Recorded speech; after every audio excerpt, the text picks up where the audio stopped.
Hong Kong, été 1973. Dans les studios étouffants de Golden Harvest, une rumeur circule, insidieuse, empoisonnée.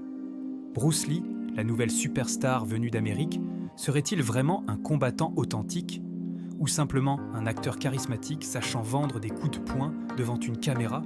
Sur le tournage du film, qui deviendra légendaire sous le titre Opération Dragon, des centaines de cascadeurs, de figurants, de techniciens observent cet homme mince, au regard intense. Certains admirent, d'autres doutent, quelques-uns provoquent. Et dans ce contexte explosif, 3 affrontements vont éclater. Pas des scènes chorégraphiées, pas des démonstrations publicitaires, mais des duels réels, spontanés, brutaux, dans leur simplicité. 3 moments où Bruce Lee va devoir prouver, sans artifice, sans trucage, sans ralenti au montage, que sa maîtrise des arts martiaux n'est pas une illusion hollywoodienne. Ce que vous allez découvrir aujourd'hui, ce ne sont pas des légendes embellies par le temps. Ce sont des témoignages recueillis auprès de ceux qui étaient présents. Des récits concordants, vérifiables, troublants, et à la fin, je vous révélerai un détail méconnu sur la manière dont Bruce Lee contrôlait non seulement ses adversaires, mais aussi ses propres démons intérieurs. Si vous aimez les histoires vraies de combattants légendaires, les rivalités authentiques, les confrontations qui marquent l'histoire, alors abonnez-vous immédiatement à Expérience de vie. Parce que ce que vous allez entendre dépasse tout ce que le cinéma pourrait inventer. Présentation des protagonistes. Bruce Lee en 1973 n'est plus le jeune immigrant affamé des années 1960. Il a conquis Hollywood avec Le Justicier de Shanghai, puis La Fureur du Dragon. Il a imposé sa vision révolutionnaire des arts martiaux, le Jeet Kune Do, la voie du poing qui intercepte, une philosophie martiale radicale qui rejette les formes rigides, les katas, traditionnelles, les écoles figées dans le passé. Pour Bruce, un combattant efficace emprunte ce qui fonctionne dans chaque discipline et rejette ce qui est inutile.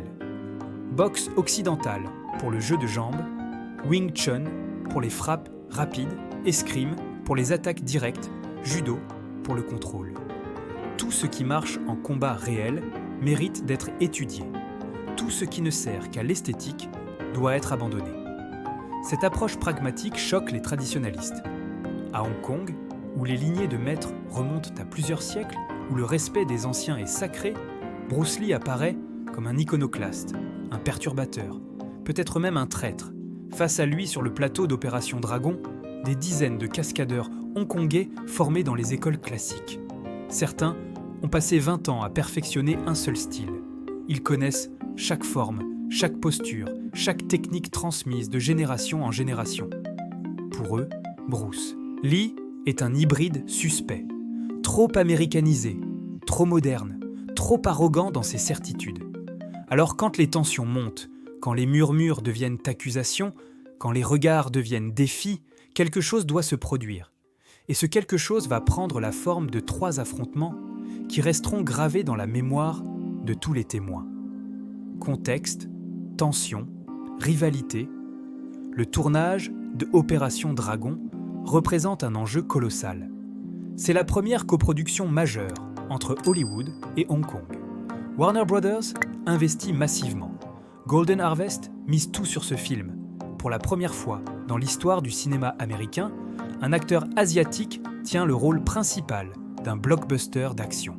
Les attentes sont immenses, les pressions écrasantes. Et au centre de cette tempête se trouve Bruce Lee, conscient que ce film peut soit ouvrir les portes à des générations d'acteurs asiatiques, soit les refermer définitivement.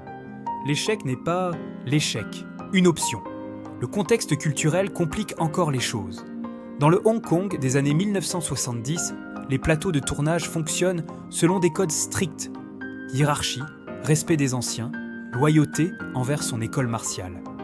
Bruce, revenu des États-Unis après des années d'absence, parle un anglais parfait, travaille avec des équipes occidentales, impose des méthodes nouvelles. Pour certains, c'est une bouffée d'air frais. Pour d'autres, une insulte. La chaleur moite des studios Golden Harvest amplifie les tensions. Des centaines de figurants s'entassent dans des espaces confinés. L'odeur de sueur, de liniment, de cuir humide imprègne l'air. Les pauses s'éternisent. Les rumeurs circulent. Et dans ce bouillon de frustration, les provocations commencent. D'abord, discrètes. Des regards appuyés, des sourires sarcastiques, puis plus ouvertes. Des remarques lancées assez fort pour être entendues. Il bouge vite devant une caméra, mais en vrai combat. Hollywood là, rendu riche, mais est-ce qu'il sait vraiment se battre ? Bruce entend tout. Il voit tout. Mais contrairement à ce qu'on pourrait attendre d'une star hollywoodienne, il ne réagit pas par des déclarations publiques ou des conférences de presse.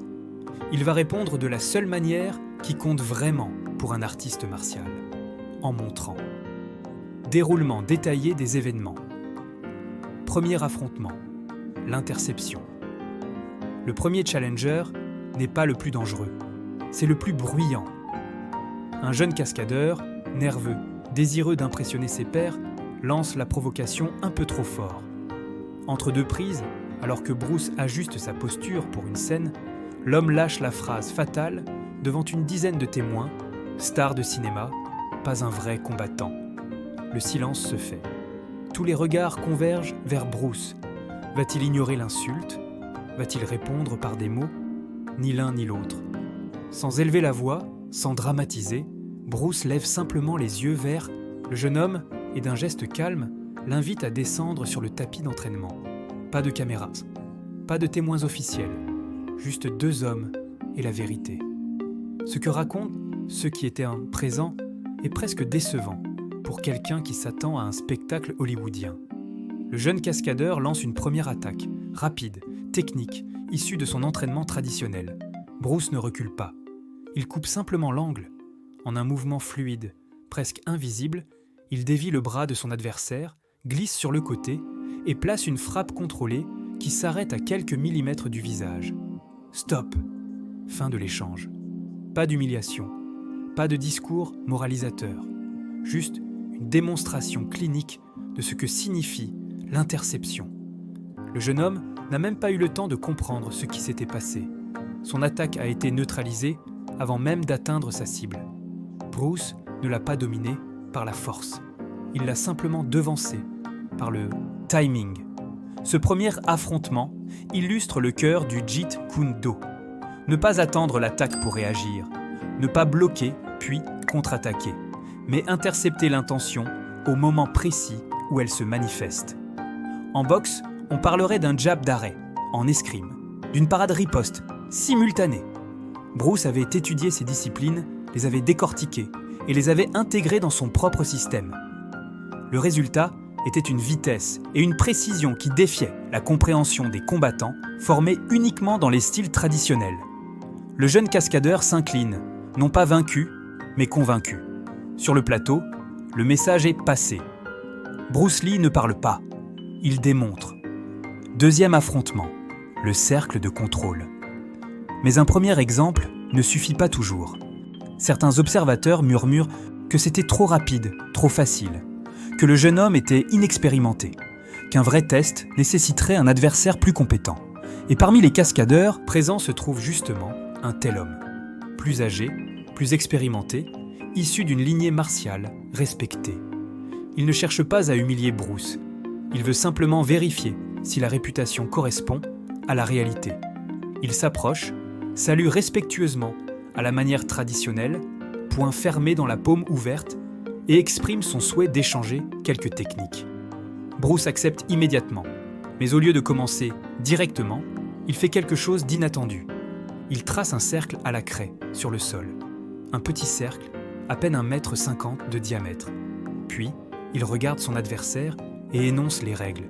Nous restons à l'intérieur de ce cercle. Tu peux frapper 3 fois.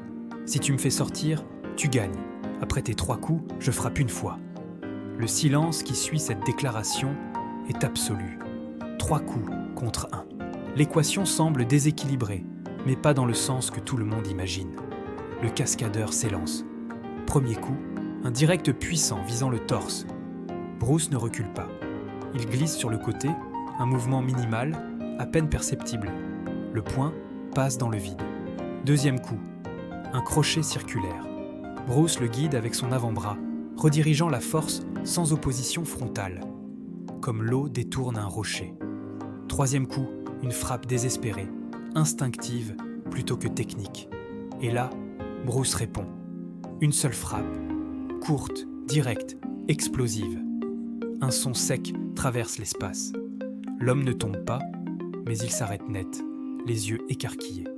Il comprend instantanément qu'il n'a jamais touché sa cible, tandis que Bruce aurait pu le frapper à n'importe quel moment. Bruce incline la tête respectueusement. L'homme répond de même. Le duel est terminé. Pas d'ego, pas de célébration, juste une leçon silencieuse. Les témoins diront plus tard que ce n'était pas la vitesse qui les avait impressionnés, mais le contrôle absolu. Chaque mouvement de Bruce était calculé, économe, précis, pas un gramme d'énergie gaspillée, pas un souffle inutile, c'était de la géométrie vivante, appliquée au combat. Troisième affrontement, la vérité sans filtre. Mais même après ces deux démonstrations, un troisième homme se prépare. Celui-là est différent, pas de bravade, pas de provocation, juste une quête sincère de vérité. Il est respecté parmi les cascadeurs pour son kung-fu traditionnel du Sud, forgé dans des décennies d'entraînement rigoureux. Il ne doute pas de Bruce par arrogance, mais par curiosité intellectuelle. Il veut comprendre si ce jeune homme, qui bouleverse toutes les certitudes, possède réellement la maîtrise qu'on lui prête. Il s'approche, salue à la manière classique, et sans un mot, invite Bruce à un échange libre. Pas de cercle cette fois, pas de règles, juste deux combattants et la réalité brute. Bruce accepte d'un hochement de tête. Les techniciens s'écartent. Le brouhaha du plateau s'évanouit. Même les Xiaoxing en caméra semblent retenir leur souffle. L'homme attaque le premier. Une combinaison technique, un direct suivi d'un balayage bas, exécuté avec la fluidité d'années de pratique. Bruce intercepte. Mais cette fois, les témoins ne verront presque rien. Tout se passe si vite que seuls les sons restent. Un souffle coupé, un impact bref, puis le silence. Quand le mouvement s'arrête, le cascadeur est immobile, conscient qu'il n'a touché que du vide.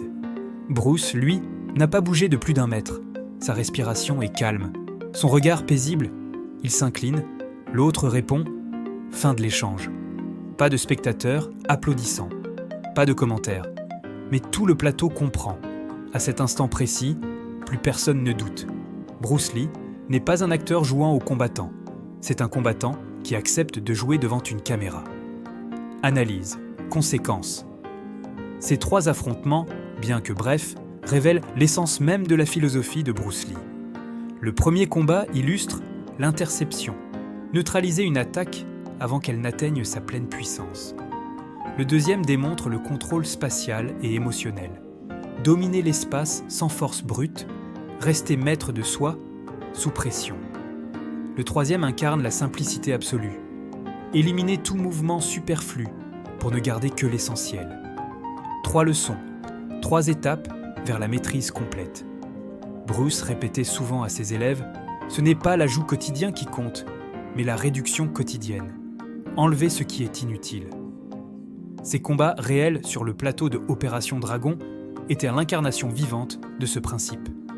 L'impact immédiat fut spectaculaire. Dès le lendemain, l'atmosphère sur le tournage avait radicalement changé. Les cascadeurs qui doutaient quelques jours plus tôt se taisaient désormais par respect. Certains venaient même demander conseil à Bruce, cherchant à comprendre ses techniques, son approche, sa manière de penser le combat.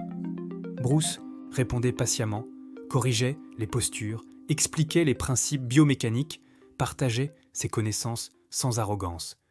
Il ne cherchait pas à dominer par la peur, mais à élever par l'enseignement.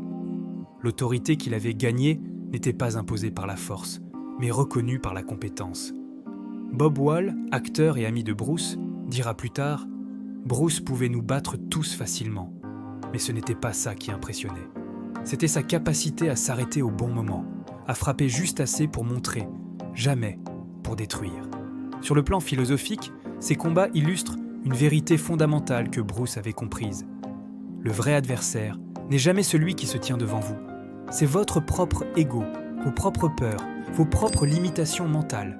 Dans chacun de ces duels, Bruce aurait pu humilier ses adversaires. Il aurait pu frapper plus fort, enchaîner les coups, transformer la démonstration en spectacle brutal. Mais il a choisi le contrôle. Il a choisi d'enseigner plutôt que de punir. Cette discipline intérieure, cette capacité à dompter ses propres instincts violents, était selon lui la plus haute forme de maîtrise martiale. Les neurosciences modernes appellent cet état le flow, cet équilibre parfait où l'action devient instinctive mais contrôlée. Bruce y accédait à volonté, fruit de décennies d'entraînement mental autant que physique. Conclusion forte et mémorable. 50 ans après ces événements, Opération Dragon reste un chef-d'œuvre intemporel. Mais derrière les scènes spectaculaires, derrière les coups de poing ralentis et les cris gutturaux, il y avait cette réalité cachée. 3 combats réels qui n'ont jamais été filmés, mais qui ont façonné l'esprit même du film. Ces affrontements spontanés ont établi une vérité que aucune publicité n'aurait pu inventer. Bruce Lee était authentique. Chaque frappe à l'écran portait le poids de cette authenticité. Chaque regard intense reflétait une maîtrise véritable. Et c'est pour cela que 50 ans plus tard, le film conserve une intensité que peu d'œuvres peuvent égaler. La leçon ultime de Bruce Lee ne se trouve pas dans ses films. Elle se trouve dans ces moments de silence, ces instants où il aurait pu écraser mais a choisi d'instruire, où il aurait pu humilier mais a préféré élever. Sous pression, vous ne vous élevez pas à votre potentiel, vous retombez à votre niveau d'entraînement, disait-il. Dans ces 3 duels, il a prouvé que son niveau d'entraînement incluait non seulement la technique martiale, mais aussi le contrôle émotionnel, la discipline mentale et l'humilité. Des qualités qui manquent cruellement dans le monde des arts martiaux modernes, où l'ego et la recherche de gloire remplacent trop souvent la quête sincère de maîtrise. Alors aujourd'hui, je vous pose cette question. Dans un monde saturé d'images, de certitudes faciles, de performances spectaculaires mais vides, combien d'entre nous pourraient affronter un véritable défi avec le calme et la lucidité de Bruce Lee? Combien pourraient frapper sans haïr, dominer sans humilier, gagner sans célébrer? Partagez vos réflexions dans les commentaires. Dites-nous ce que représente pour vous la véritable maîtrise martiale. Et si cette histoire vous a touché, si vous voulez continuer à découvrir les récits les plus incroyables du monde du combat, alors abonnez-vous à Expérience de vie et laissez un like pour soutenir notre travail. Parce que le combat le plus noble n'est jamais contre les autres. C'est celui qu'on mène pour rester maître de soi-même. À très bientôt pour une nouvelle légende.